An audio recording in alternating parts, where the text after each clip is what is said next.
It was at Yan'an that Mao and his supporters hit upon a revolutionary strategy that truly worked and brought about military success.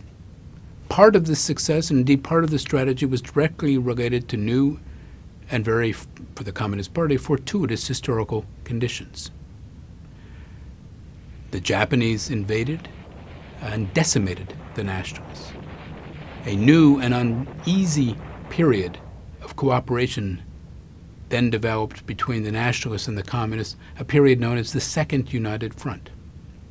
The Second United Front marked a major turning point for the prospects of the Chinese Communist Party because it gave it legitimacy as part of China's national resistance. And indeed, its armies became legally part of the Chinese National Army, although they remained de facto independent. And for a time, pressure from Chiang Kai-shek was lifted, and the communists even received subsidies from the central government. But more than that, the position of the nationalists, their main domestic rival, worsened dramatically. Chiang Kai-shek and his forces were pushed to the interior, away from their coastal sources of wealth and support. Chiang Kai-shek lost 2/3 of his officer corps in the first months of the war. Almost all of the soldiers who died fighting Japan, 95% of the millions of Chinese soldiers who died fighting Japan, died fighting for the national government. The CCP, perhaps 2 to 3%. Despite the comparative lack of military engagement with the Japanese, the Chinese Communist Party gave the appearance of being a major group resisting Japan, particularly in North China, where its guerrilla tactics were well suited to the terrain. Its armed forces grew substantially during the period of the Second United Front, from 92,000 in 1937 to over 800,000 by 1945.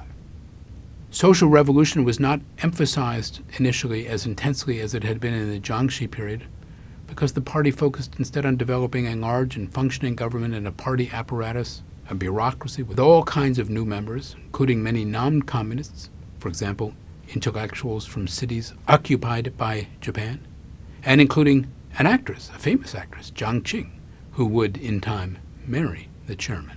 The Chinese Communist Party played the United Front and the national resistance themes for all they were worth.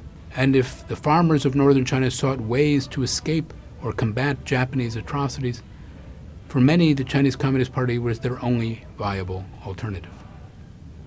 But the real test for survival of the Chinese Communist Party came with the end of the United Front in 1941, with the reinstitution of a Kuomintang blockade to the south and increased Japanese pressure to the east. Its area of control shrunk considerably.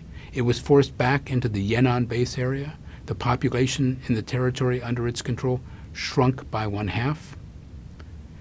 And the Chinese Communist Party was forced to stay in the war to keep its armies supplied with considerably restricted resources. But it was also at this time that forces of social revolution merged with nationalistic sentiment in what has been called the Yan'an Way, and the Chinese Communist Party showed that it was able to survive, at least, on its own.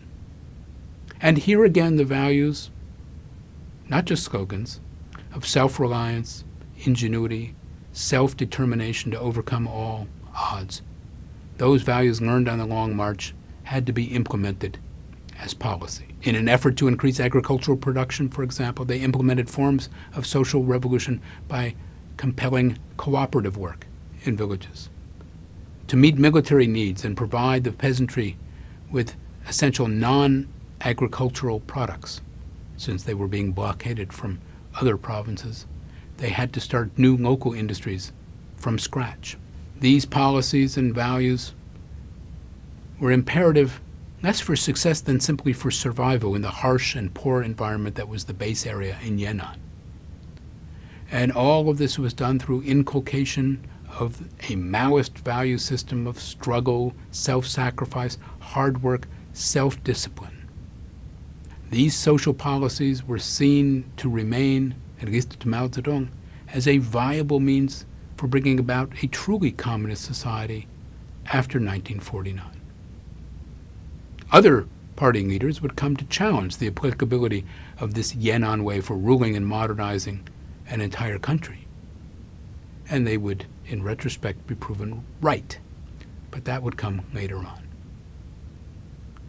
The war, the weakness of the nationalists, and the survival of the communists laid at least the groundwork for what would appear to the outside world to be a surprisingly easy victory of the Chinese Communist Party militarily over the nationalists in the civil war that would follow the Sino-Japanese War.